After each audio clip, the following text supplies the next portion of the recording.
Greetings, everyone, and welcome to another episode of the FC Podcast. If you want to catch these episodes hours and hours and hours ahead of when they're uploaded on YouTube, then go check them out where they're originally recorded on Anchor. We post 4 episodes a week, and on YouTube we'll only upload 3 episodes. You can catch the 4th episode, the Friday episode, as a bonus on Anchor. Links will be in the channel below, and don't forget to subscribe to Millennial Me, who's the host of the podcast, and enjoy the show. You are listening to the Fandom Collective, your source of information in pop culture, entertainment, and Hollywood, with your host, Fallon and Millennial Me, and I'm joined by my co-host, the Rookie Critic, and we are talking about action movies. And do we need an action movie revival? Action movies, they have definitely changed over the decades.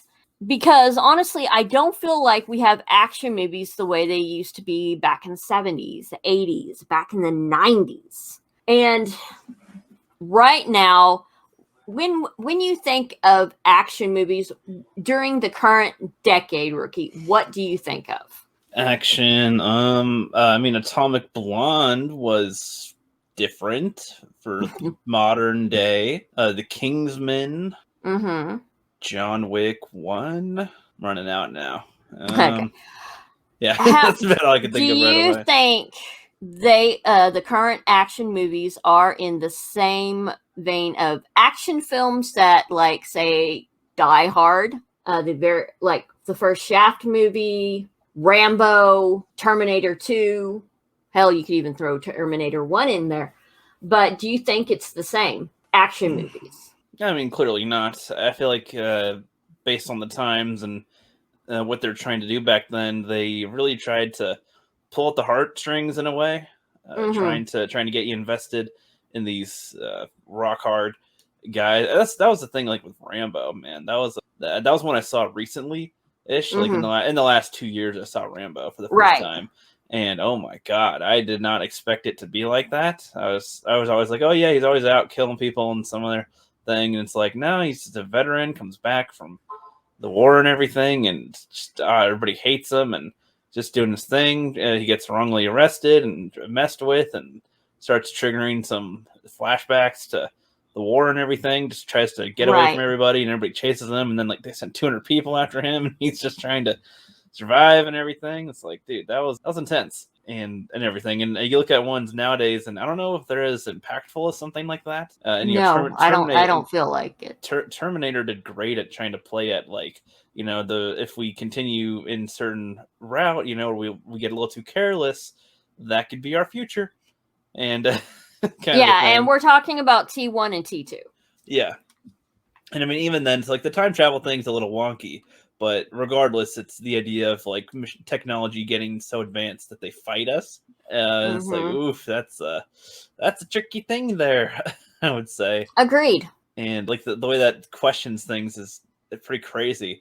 Now, when you say like movies of the old, I would say like the ones that you listed, yeah, those are specific ones that are really good out of the plot. Because then there's other action movies that are enjoyable, but I don't know if they're great, like like Commando or something. It's like fun. Oh my god, I don't know if I'd say that's first great. Predator, yeah, that's another great idea of one where it's like you see our like the top notch of what we can offer essentially as warriors in the modern day, and then they each get picked off one by one, scared shitless.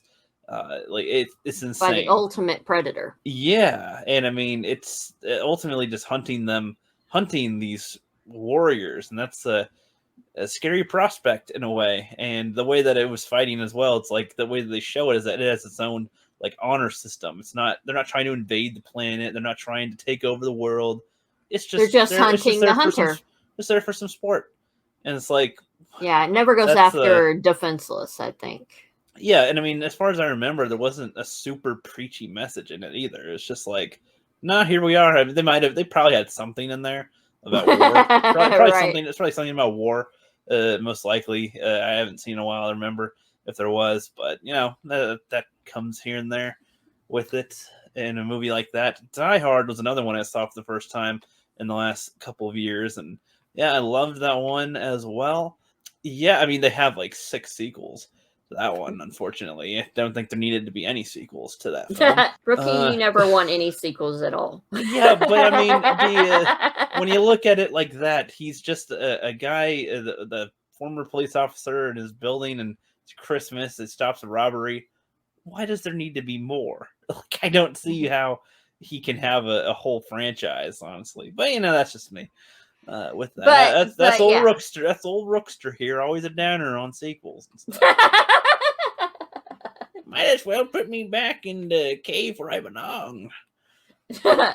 But my question is, in comparison to like those movies, whether they were good or bad, in comparison to the action movies we have now, which are pretty ridiculous on some parts.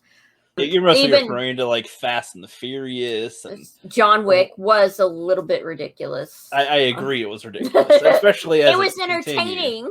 It was entertaining ridiculousness, but it was a bit ridiculous on it's like, is that even possible? It's like, so do we need a revival of the old way of making action movies? That is the question I'm asking here. Now, normally people would say yes, but I only say sort of. But that's okay. Mostly, I want to hear the whole thing. Okay. So that's mostly referring to like how we were just talking about what some of these other films were able to do. Like Terminator is like, mankind is, if you go, this could be a thing where technology could turn on us, even if it won't be. It can feel like that could be something. We can imagine that as a scenario with technology that we have now. So that's a good type of one to build a premise for a film off of. And then Predator, again, take our top warriors and do that. In that type of sense, I feel like they should be trying to make movies like that, and then try to make interesting characters, try to make the events interesting as they follow. Right. Because we have modern Predator films, but my God, they're nothing like that.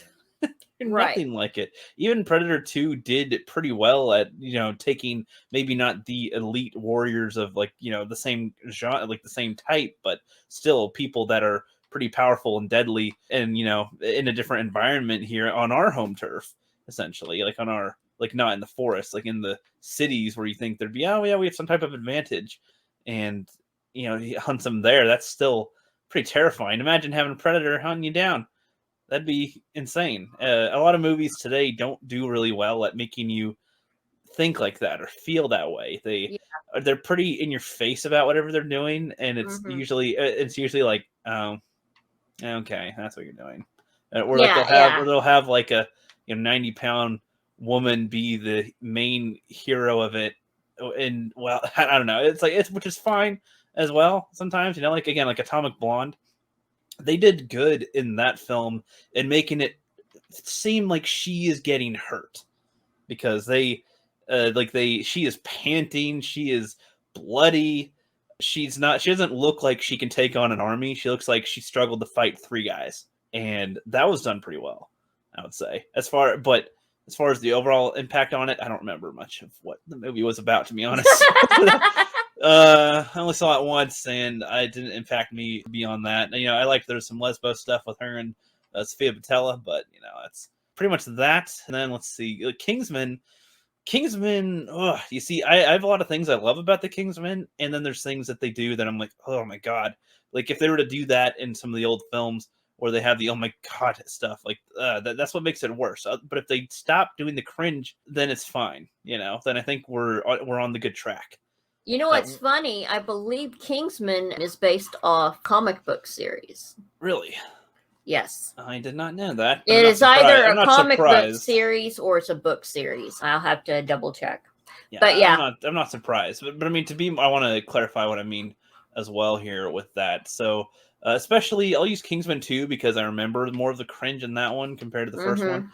Elton John. Almost anything with him, I was cringing the whole time, and which was they think they thought they were hilarious with it, and it's just like I don't see, like, you're blowing people's heads off practically, or they're getting killed on the inside, right? And then it's like, oh, I met with John, fuck you, bitch. It's just he does like a jump kick and like smiling in front of the robot death dog protect it. I'm just like, I get what you're doing, but God, it's not funny. There's probably a lot of people laughing though and will disagree with me, but I don't know. I'm like trying to get invested, but then it's just ultra goofy at the same time, and I'm just kind of the balance is not mixed well as to where other films balance it better. I'd say even the first Kingsman has a little bit better balance, not a full 100%, but it's really good though. The way the most of it is really good. There's still probably little things that could be improved to make it on par with some of the older ones, but I would put it in that type of category if there was a ranking system. It's pretty close. It's younger brother to some of those better ones. But honestly, I think you made a good point in regarding to the emotional effect and the questions that like the 70s and 80s movies asked. Like with Terminator, do we get to that point where technology could destroy us or we destroy ourselves? And to see into the mind of a veteran that's being tormented. I would love to see more emotion charged, more psychological charged action movies that you don't think going in you're going to feel what you are, but you are. Yeah, I agree. That we do need that more. We don't need. I don't mind ridiculousness. Yeah. Don't get me wrong, but I would like some old school movies. Like, I think that might be partly why I kind of like The Expendables, which had all the old school action stars. And it did have some of that emotionally charged things, though it leaned more into ridiculousness. Extremely. Yeah, but I would love to return to, or at least have a revival of old school storytelling with action movies. Yeah, I agree. I mean, if they can make you, that's the main thing that they were good at in a way, was making you feel something at the end of the day, especially when you look at these guys that are there. It's like you're feeling emotion with those guys, these, these big buff dudes, that you were able to feel something right here that hits a little closer to home than you thought it possibly could. Yeah, that's pretty good for them to be able to accomplish that, especially since it can be silly sometimes. It's like, what are you doing with that? Can you go away? Sometimes I get that feeling with some films. I don't know about that. And don't get us wrong, we are not calling for reboots of these movies.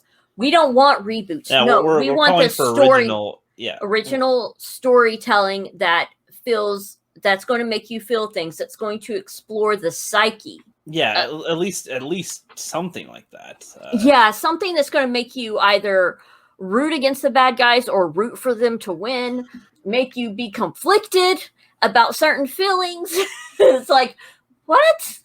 Yeah, the Kingsman kind of does a good job with that as well, where it was like he what was it? So Samuel Jackson plays as the bad guy, and he's gathering rich people and or famous people that he wants to save, but then he wants to have everybody kill themselves so that he's like, oh, it's for good, so that the Earth can survive because we're all an infection and whatever, which is arguable with all of it. It's like, it's not entirely true, though.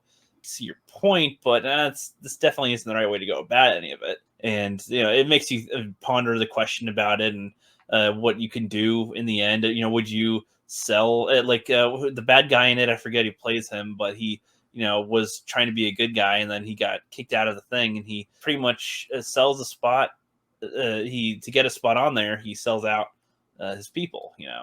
And that's would you do something like that if you were offered? If it was possible genocide, would you take up a seat that they offer and condemn other people to death, or what would you do? It's like it's I don't know how many people actually think about those questions and I thought they did have a very creative way of writing that film where they do ask moral questions. Like there's the test with the dog that these dogs they've been training with and everything, and they didn't get to pick the dog. And then at the end of one of their tests, they have to shoot the dog. And it's like, can you shoot this dog you've been working with, you've been building a relationship with?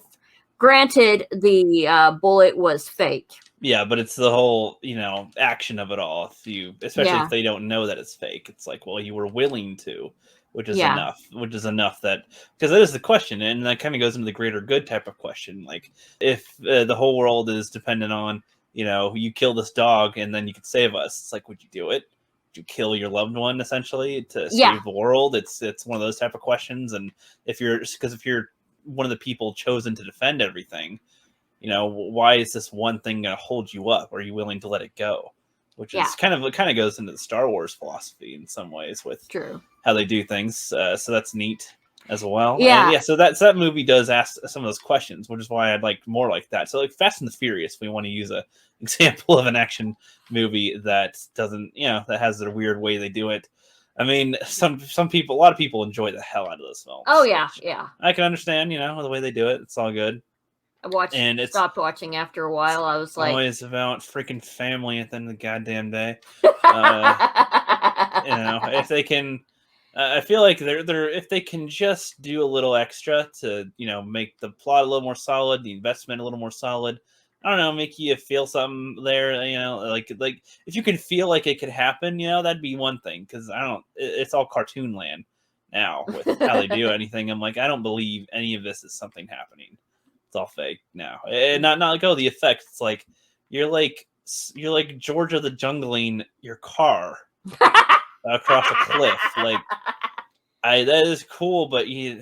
I don't know. And then family. It's like, all right. And the one of them, they had like zombie cars like pile up, and it's just it's like, I don't know. They're artistically fine, I guess, but it could be executed better. As much as they preach a lot about the heart and family, I don't feel it as much by the end of their film. It's like, oh, I mean, I guess so.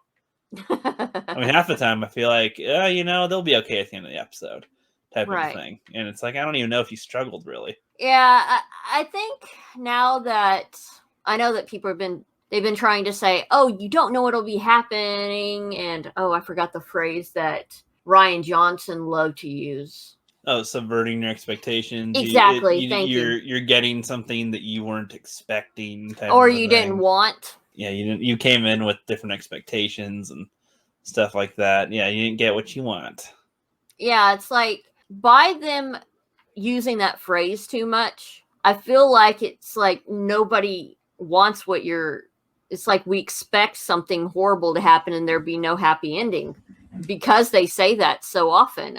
So it's like, well, I don't want what you're peddling. I'm going to go watch something else. Somebody that's not going to say subverting expectations. Yeah. It's like, but I think we can agree we need a revival at the very least. Because on occasion, we do have revivals in different genres, whether it's movies, literature. Yeah, go ahead. And different mediums. It's like, we need it. Yeah, Charlie's Angels would have been an interesting one to, be a revival of some sort to attempt something, but I have no idea what they're trying to do with that one. Hate men. Yeah, that type of thing seems to be quite common these days. It's, men stuck, women raw, yeah. And here's the funny thing, and this doesn't relate to the topic, but it kind of does with what Ricky said. I've seen a lot of people say, well, if you're a guy, don't come watch it. And then they cry when nobody shows up to their movies. It's like, what did you expect? Yeah, you can only get the progress a certain way if you get people to show up. That's part of what you got to try to do instead of get them to not show up. Oh, yeah. Would be the best idea. I think it would have been fun if they had explored that or had just kept the old school feeling, or at least the Charlie's Angels as they were with Cameron Diaz, Drew Barrymore, and Lucy Liu.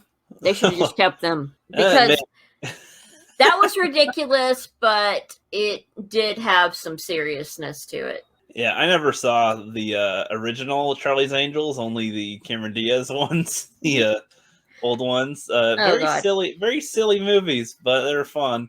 Oh, yeah. I have no idea if they have superpowers because the way they're flying around, I'm like, wow, you got like superhuman Captain America juice in you because that was a lot of stuff you're doing there. Right. With all that. Mm-hmm. But yeah, I mean that was something they were trying to do a little bit, which was like, all right, that's fine.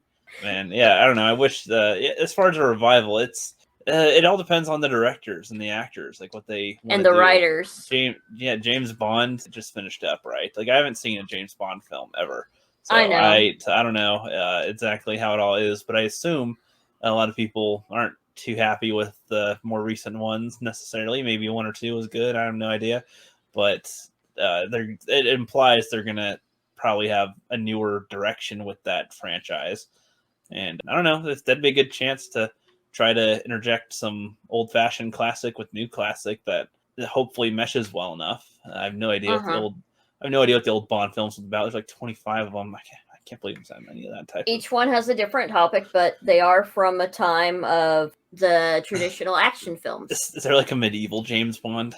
No. James Bond in space. I mean, I could see that happening. Oh my god, I hope not. that would be funny if they did a James Bond that's like, oh, the 007's been around since, the old Templar times and everything. You know what? They could probably pull something out like that.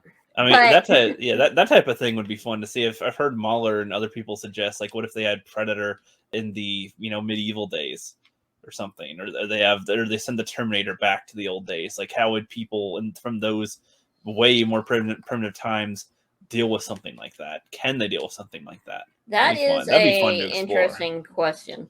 That'd be fun to explore. How would it try to blend in there if it even tries to blend in? It's a freaking robot. What would they do? That is the question. But I think we're going to end it here. Please be sure to tune in tomorrow for Thursday's episode. And don't forget to tune in Fridays, because we're going to be talking more Buffy the Vampire Slayer, and Rookie is getting a little bit closer to finishing that season. I'm almost to season 4. I'm on episode 17 of the season 3. So I'm getting there. You got 5 episodes left, dude. But we will catch y'all on the flip side.